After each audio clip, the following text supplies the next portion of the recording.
Chapter 12.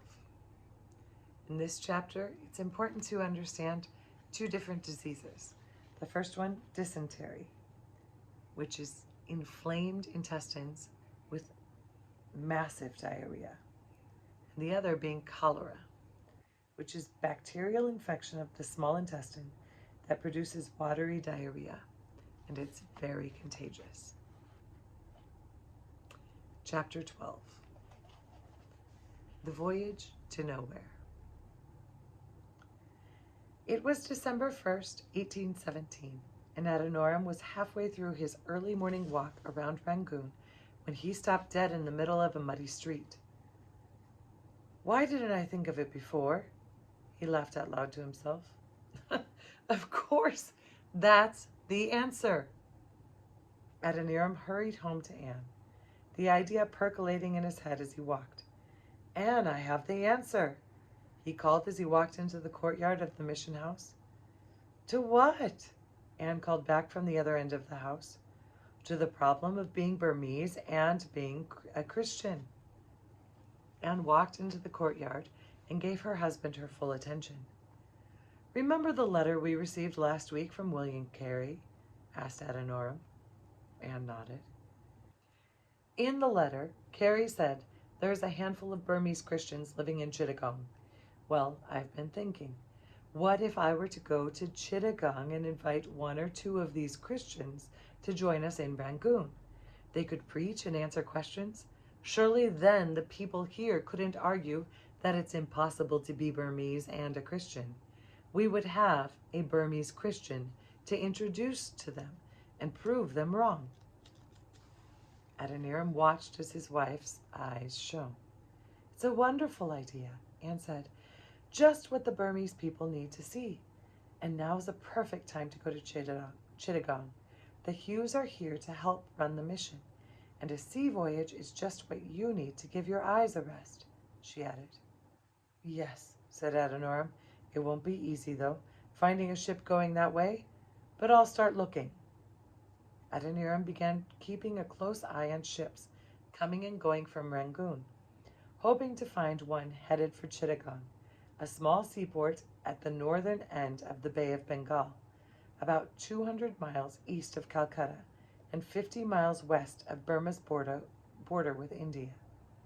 Since Chittagong was so close to Burma, many Burmese people from the neighboring province of Arakan lived there. A Dutch missionary had also taken up residence there and was busy sharing the gospel with these Burmese people.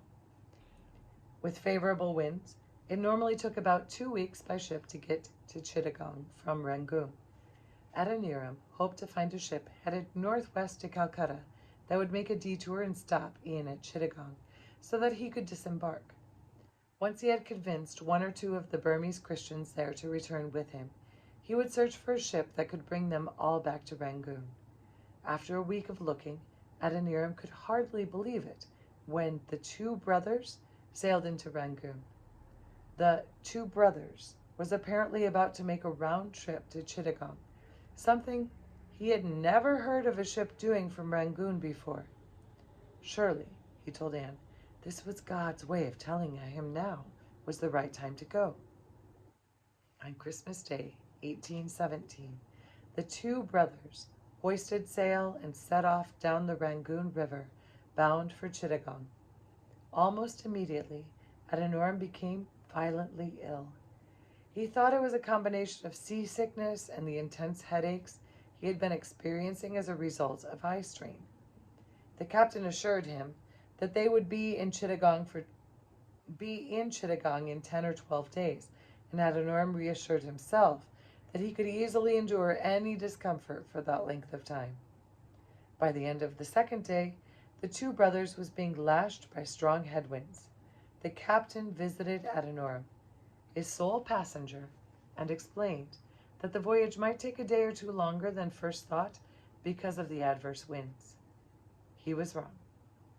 The two brothers was buffeted by the wind and pummeled by the seething ocean for an entire month. First in the Gulf of Martaban off Burma, and then out in the Bay of Bengal. By the end of January, Adoniram was convinced that the captain had no idea how to manage his ship or his crew. At the rate they were proceeding, it would take them 3 more months to reach Chittagong, and they were already running dangerously short of food and fresh water.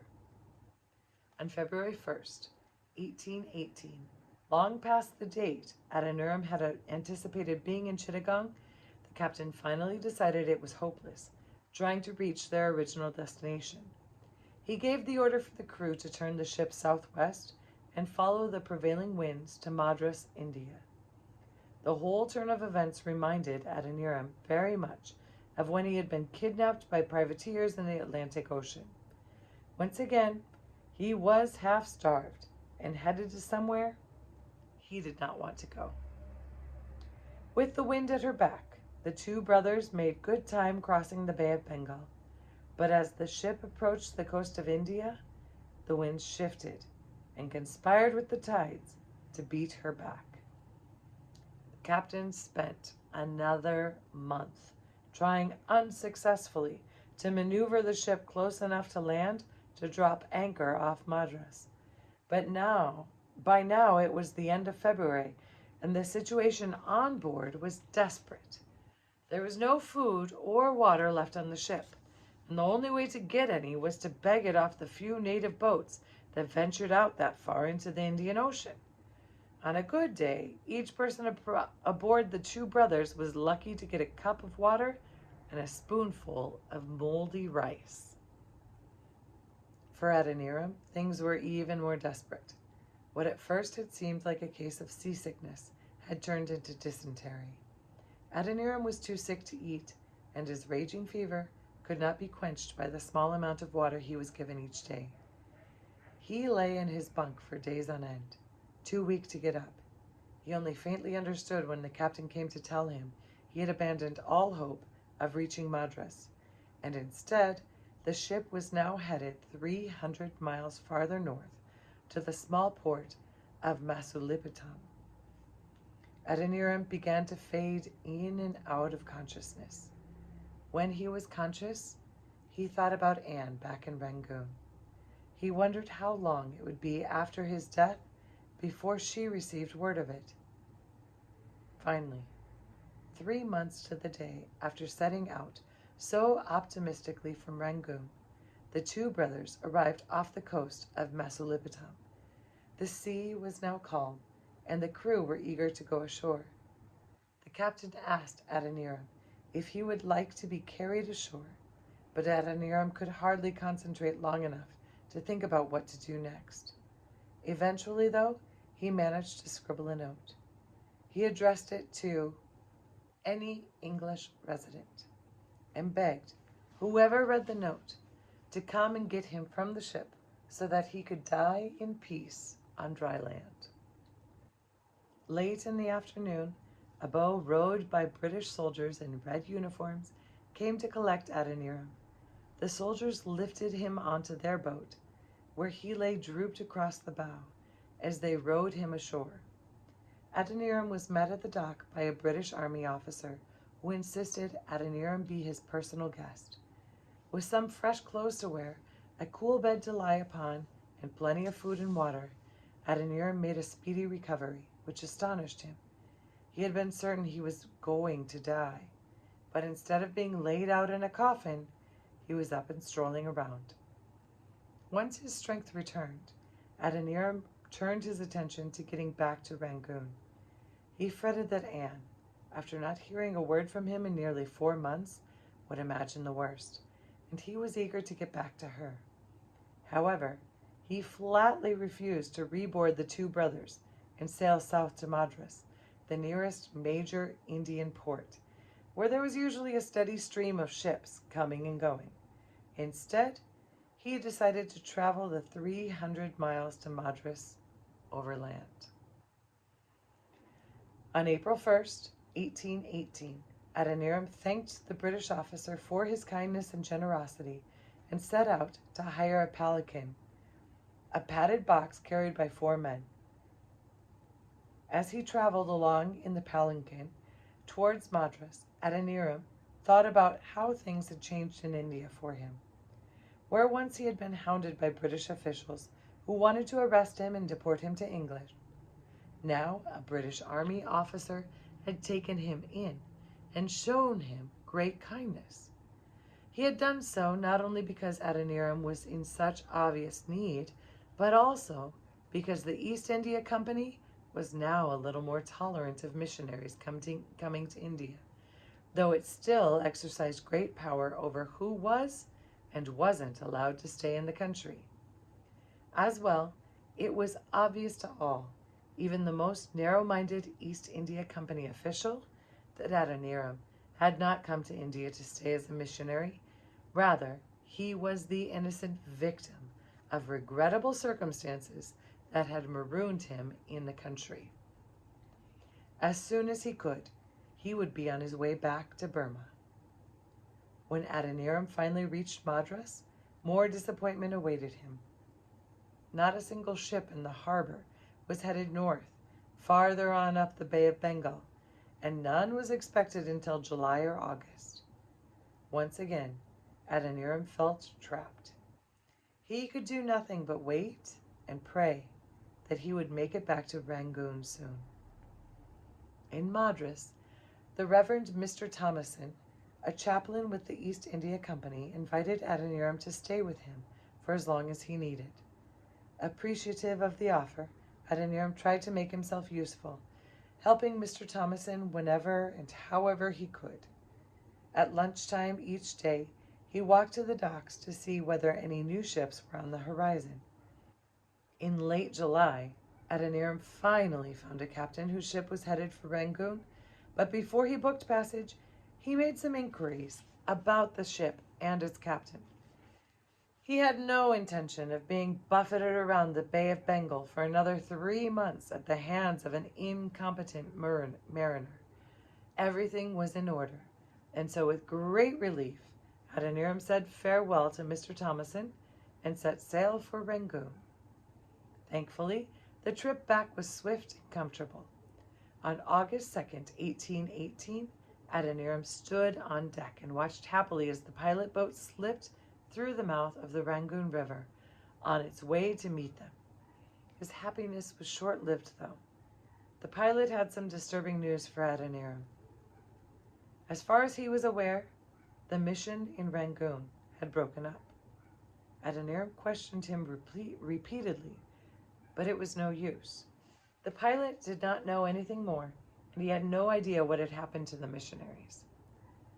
The trip up the Rangoon River seemed agonizingly slow to Adoniram as he fretted about whether Anne was dead or alive.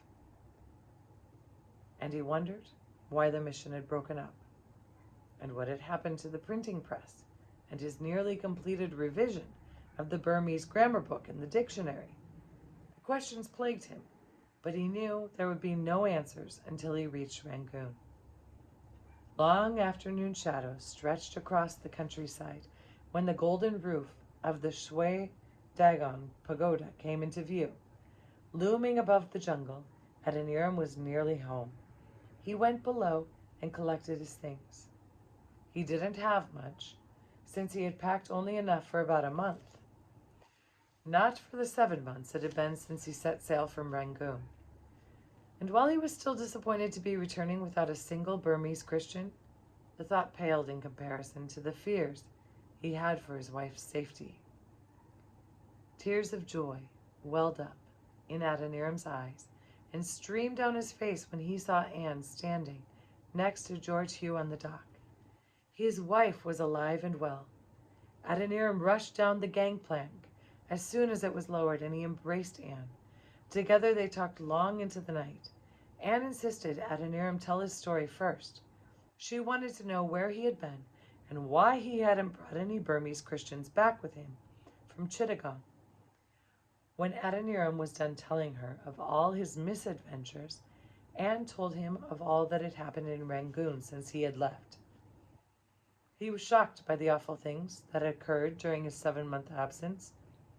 Anne explained that for the first month, all had gone well. The viceroy had come and taken her on several elephant expeditions. She had even asked Anne some searching questions about the Christian tracts she had seen. But after that, things changed fast.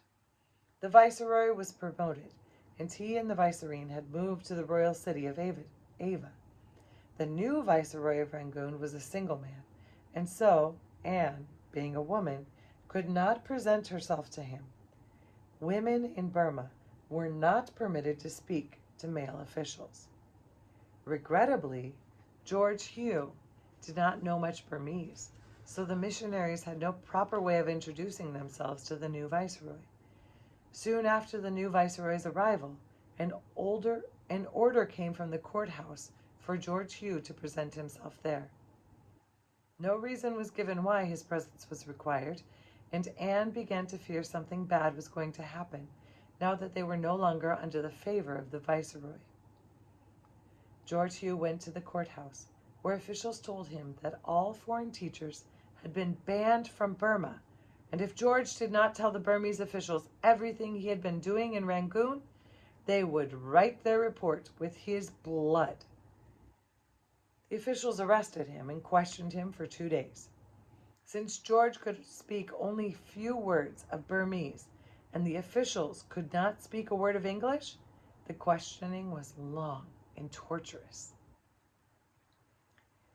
It was about then a ship from Chittagong brought news that you had not landed there, said Anne, sighing deeply. I know ships were often swept off course, but I did begin to worry. Adoniram reached over and clasped his wife's hand. I'm sorry to have put you through that, he said, but tell me, what happened next? Why did they let George Hugh go?